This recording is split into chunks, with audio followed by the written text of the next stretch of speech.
بسم اللہ الرحمن الرحیم۔ صحیح بخاری حدیث نمبر 112۔ جناب حضرت ابو ہریرہ رضی اللہ تعالی عنہ روایت فرماتے ہیں کہ قبیلہ خزاعہ کے کسی شخص نے بنو لیث کے کسی آدمی کو اپنے کسی مقتول کے بدلے میں مار دیا تھا۔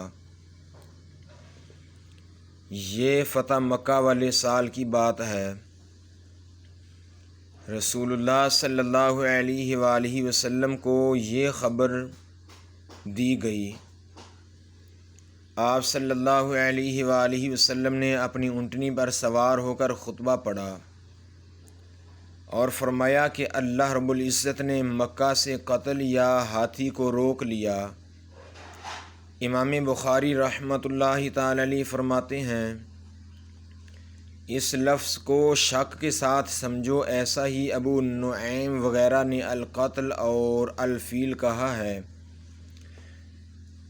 ان کے علاوہ دوسرے لوگ الفیل کہتے ہیں۔ پھر رسول اللہ صلی اللہ علیہ وآلہ وسلم نے ارشاد فرمایا کہ اللہ نے ان پر اپنے رسول اور مسلمانوں کو غالب کر دیا، اور سمجھ لو کہ وہ مکہ کسی کے لیے حلال نہیں ہوا۔ نہ مجھ سے پہلے اور نہ آئندہ کبھی ہوگا، اور میرے لیے بھی صرف دن کے تھوڑے سے حصہ کے لیے حلال کر دیا گیا تھا۔ سن لو کہ وہ اس وقت حرام ہے، وہ اس وقت حرام ہے، نہ اس کا کوئی کانٹا توڑا جائے، نہ اس کے درخت کاٹے جائیں، اور اس کی گری پڑی چیزیں بھی وہی فائدہ اٹھائے جس کا منشا یہ ہو کہ وہ اس چیز کا تعارف کرا دے گا۔ تو اگر کوئی شخص مارا جائے تو اس کے عزیزوں کو اختیار ہے دو باتوں کا، یا دیت لیں یا بدلہ لیں۔ اتنے میں ایک یمنی آدمی ابو شاہ نامی آیا اور کہنے لگا کہ یہ مسائل میرے لیے لکھوا دیجئے۔ تب آپ صلی اللہ علیہ وآلہ وسلم نے فرمایا کہ ابو فلاں کے لیے یہ مسائل لکھوا دو۔ تو ایک قریشی شخص نے کہا کہ یا رسول اللہ صلی اللہ علیہ وآلہ وسلم، مگر اذخر یعنی اذخر کاٹنے کی اجازت دے دیجئے، کیونکہ اسے ہم گھروں کی چھتوں پر ڈالتے ہیں یا مٹی ملا کر اور اپنی قبروں میں بھی ڈالتے ہیں۔ یہ سن کر رسول اللہ صلی اللہ علیہ وآلہ وسلم نے فرمایا کہ ہاں، مگر اذخر۔ صحیح بخاری حدیث نمبر 113۔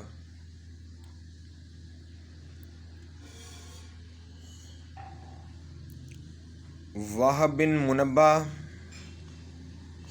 اپنے بھائی کے واسطے سے خبر دیتے ہیں، وہ کہتے ہیں کہ میں نے ابو ہریرہ رضی اللہ تعالی عنہ کو کہتے ہوئے سنا کہ رسول اللہ صلی اللہ علیہ وآلہ وسلم کے صحابہ میں عبداللہ بن عمر کے علاوہ مجھ سے زیادہ کوئی حدیث بیان کرنے والا نہیں تھا، مگر وہ لکھ دیا کرتے تھے اور میں لکھتا نہیں تھا۔ صحیح بخاری حدیث نمبر 114۔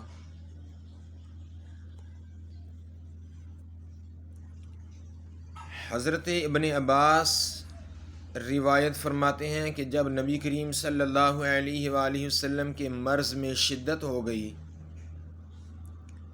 تو آپ صلی اللہ علیہ وآلہ وسلم نے ارشاد فرمایا کہ میرے پاس سامان کتابت لاؤ تاکہ تمہارے لیے ایک تحریر لکھ دوں، تاکہ بعد میں تم گمراہ نہ ہو سکو۔ اس پر عمر نے لوگوں سے کہا کہ اس وقت آپ صلی اللہ علیہ وآلہ وسلم پر تکلیف کا غلبہ ہے اور ہمارے پاس اللہ کی کتاب قرآن موجود ہے جو ہمیں ہدایت کے لیے کافی ہے۔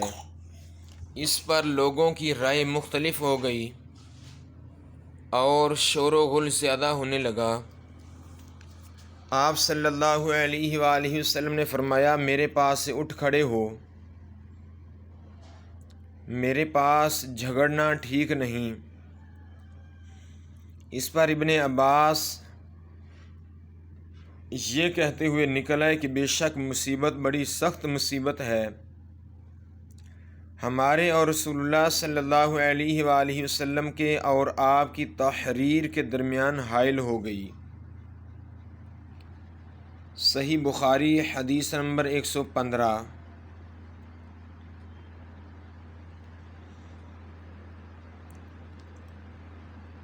اس حدیث کو روایت کرنے والے ہیں عمر اور یحییٰ بن سعید زہری۔ وہ ایک عورت سے، وہ ام سلمہ سے روایت کرتی ہیں کہ ایک رات نبی کریم صلی اللہ علیہ وآلہ وسلم نے بیدار ہوتے ہی فرمایا کہ سبحان اللہ، آج کی رات کس قدر فتنے اتارے گئے ہیں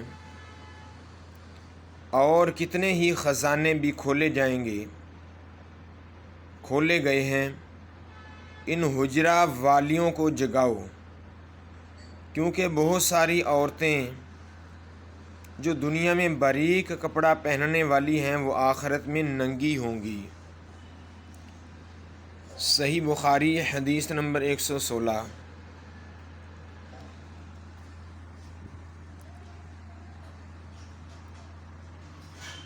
ابو بکر بن سلیمان بن ابی حشمہ سے روایت ہے کہ عبداللہ بن عمر رضی اللہ تعالی عنہ نے فرمایا کہ آخر عمر میں ایک دفعہ رسول اللہ صلی اللہ علیہ وآلہ وسلم نے ہمیں عشاء کی نماز پڑھائی۔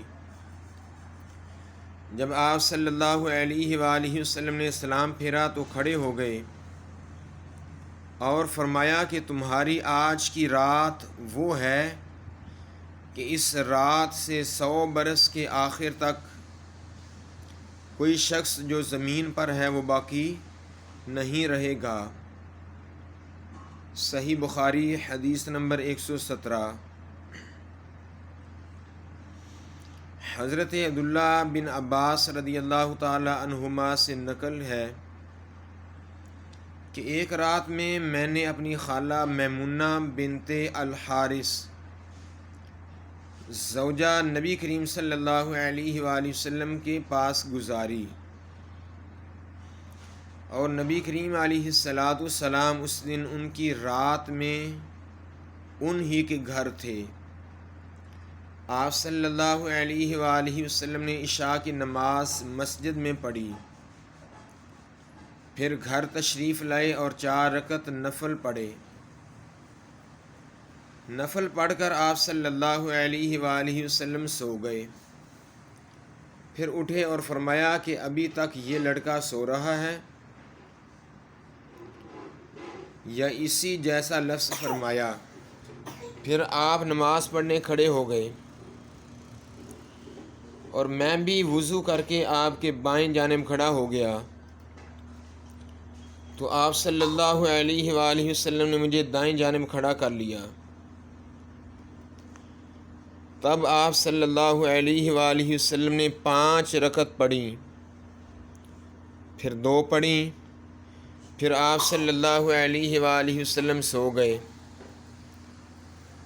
یہاں تک کہ میں نے آپ صلی اللہ علیہ وآلہ وسلم کے خراٹے کی آواز سنی۔ پھر آپ صلی اللہ علیہ وآلہ وسلم کھڑے ہو کر نماز کے لیے باہر تشریف لے آئے۔ صحیح بخاری حدیث نمبر 118۔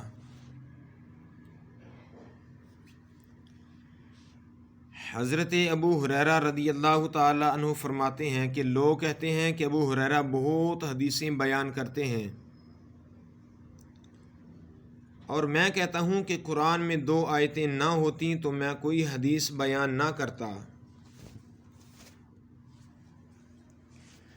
پھر آپ یہ آیت پڑھتے ہیں آپ نے یہ آیت پڑھی جس کا ترجمہ یہ ہے کہ جو لوگ اللہ کی نازل کی ہوئی دلیلوں اور آیتوں کو چھپاتے ہیں، آخر تک یہ پڑھی۔ ہمارے مہاجرین بھائی تو بازار کی خرید و فروخت میں لگے رہتے تھے، اور انصار بھائی اپنی جائیدادوں میں مشغول رہتے،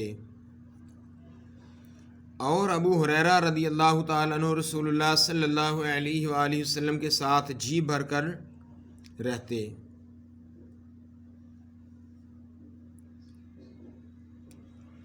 تاکہ آپ کی رفاقت میں شکم پری سے بھی بے فکری رہے، اور ان مجلسوں میں حاضر رہتے جن مجلسوں میں دوسرے حاضر نہ ہوتے، اور وہ باتیں محفوظ رکھتے جو دوسرے محفوظ نہیں رکھ سکتے تھے۔